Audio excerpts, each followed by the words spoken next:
This is the Fujifilm X-F camera released just last year, and it might be one of the worst failures from a major camera manufacturer as far as releases go, maybe ever. But don't just take my word for it. This camera's been getting a lot of flack from reviewers, including my favorite, getting Kristen Jordan's from Petapixel's Worst Camera of 2025 award in their drunken tirade.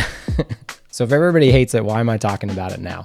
Well, Fujifilm just recently seemed to discount this camera in perpetuity. About 2 months ago, Fujifilm put this camera on a 24% off sale that has just continued into the new year, despite what their marketing was claiming. You can buy refurbished copies straight from Fujifilm's website for 40% off, and then used copies for around 50% off. This just in while I'm writing the script for this video.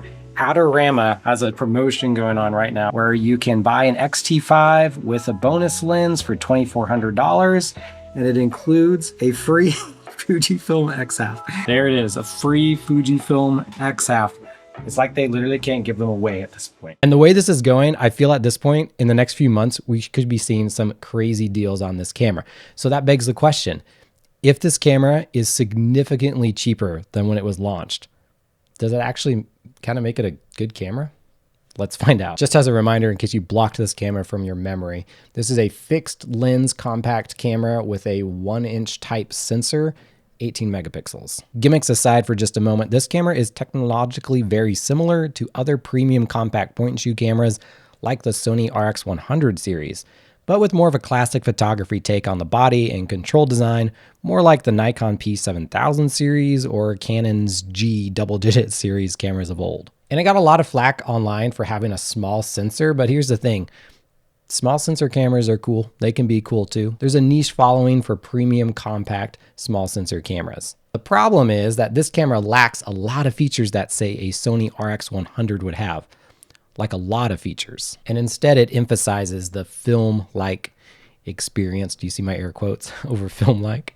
And that experience you get in the form of some physical updates to the body, which are, some of those are pretty cool, and then some software limitations. It's an odd mix of both worlds while not really being very good at either of them. So the main gimmick of the camera that I actually think is pretty cool is this vertical oriented sensor rather than a landscape oriented sensor.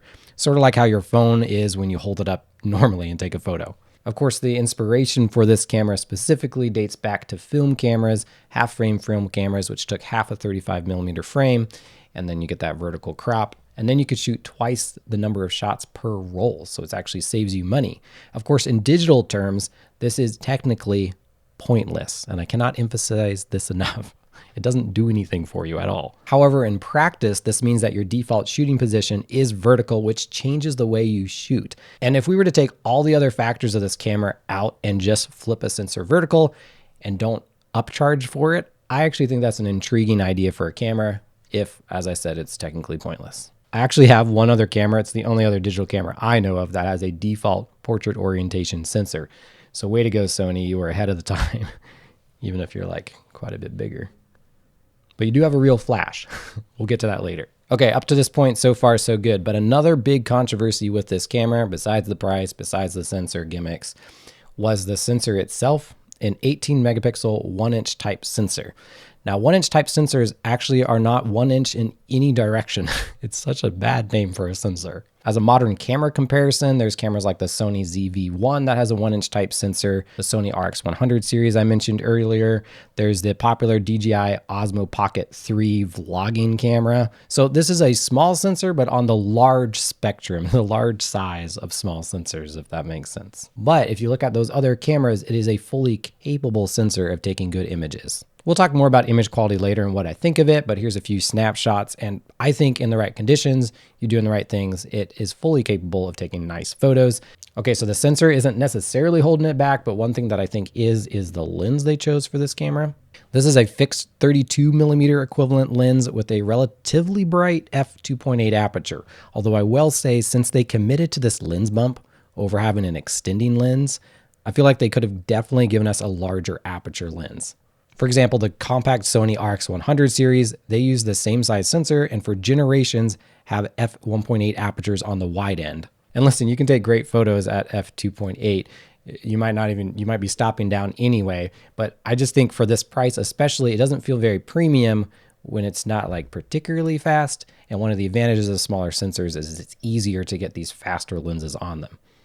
So a little bit of a downer. But that aperture can be adjusted with the manual tab on the lens itself, which does show indicators for the aperture value, or it can be left to auto and the camera can decide the aperture for you. I think having a manual aperture ring here is cool. There is a focus by wire for manual focusing, so trying to enhance that kind of manual experience if you choose to shoot it that way. And then a huge miss, I think, is that there's no way to attach filters to the front of the lens. Thankfully, people have made mods that you just kind of glue something on and you can attach a filter, but I don't know, it does seem like a missed opportunity. And also, maybe this is a hot take, I don't think it is, but 32 millimeters is an odd focal length to me.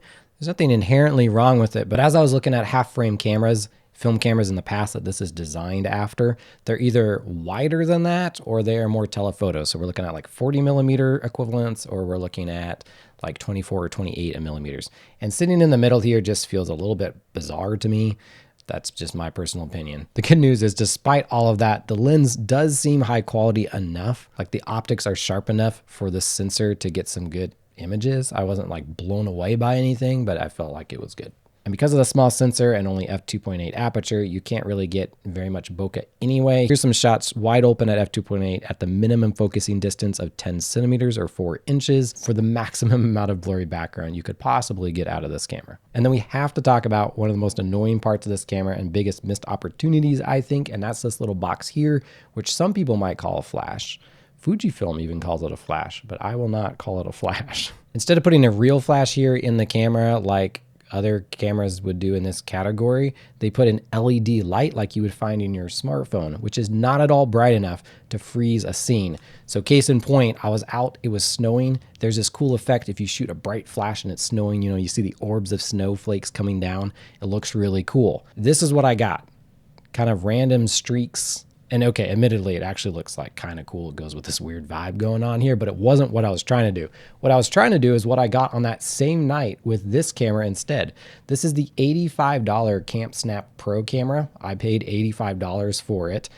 And while that's a lot of money for a camera that is otherwise very lackluster in a lot of ways, it hilariously seems like a great value compared to the Fujifilm X-F because it has a real flash and filter threads. The one advantage to this LED flash, and this is probably what they were going for, is that you can use it as a continuous light for something like vlogging. There's that light. Hey, what's up everybody? I'm going to be unboxing the Fujifilm X-F Pro. Anyway, I think this is a terrible trade-off. This isn't a vlogging camera. It's a terrible vlogging camera. It's a terrible video camera. But that is what we got going on.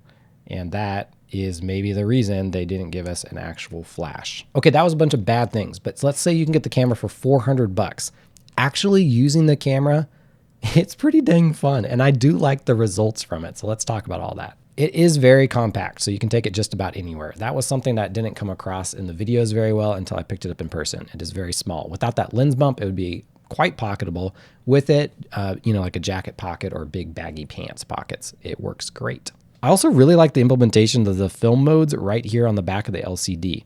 These film profiles give your photos different looks, obviously, and you can quickly swipe between them, which I think is really cool. I think having a physical dial or that quick switch between them, also, hey, I just actually remembered, the Camp Snap Pro has a physical dial to switch through filters. It seems silly, but if that's what you're after, just kind of like fun vibes and switching and trying things, then having the quick access to it works really well, and I think being able to swipe through here, it was pretty fun just to like switch different profiles and see different views. The film profiles are good, I just wish there was more of them, and the lens effects give some really wacky looks like fake fisheye or a light leak, and these all, in my opinion, are just awful. So I would never use them. One time I accidentally got in that mode and it ruined a bunch of photos because, oh yeah, let's slip this in here.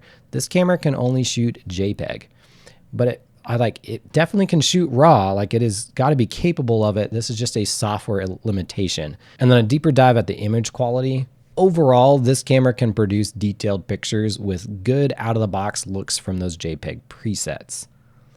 And I'm not in love with all the color profiles, like I said earlier. My favorite is still the most vibrant one, but the black and white presets are very nice to use. And you can see the date stamps on some of these images, and that's because they are on by default, and it took me quite a bit of menu diving for me to figure out how to turn them off. But in my use with the camera, it does feel a lot like other mid-tier premium point and shoot cameras I've shot. Cameras like the Nikon P7000 series, the Canon G series I mentioned earlier.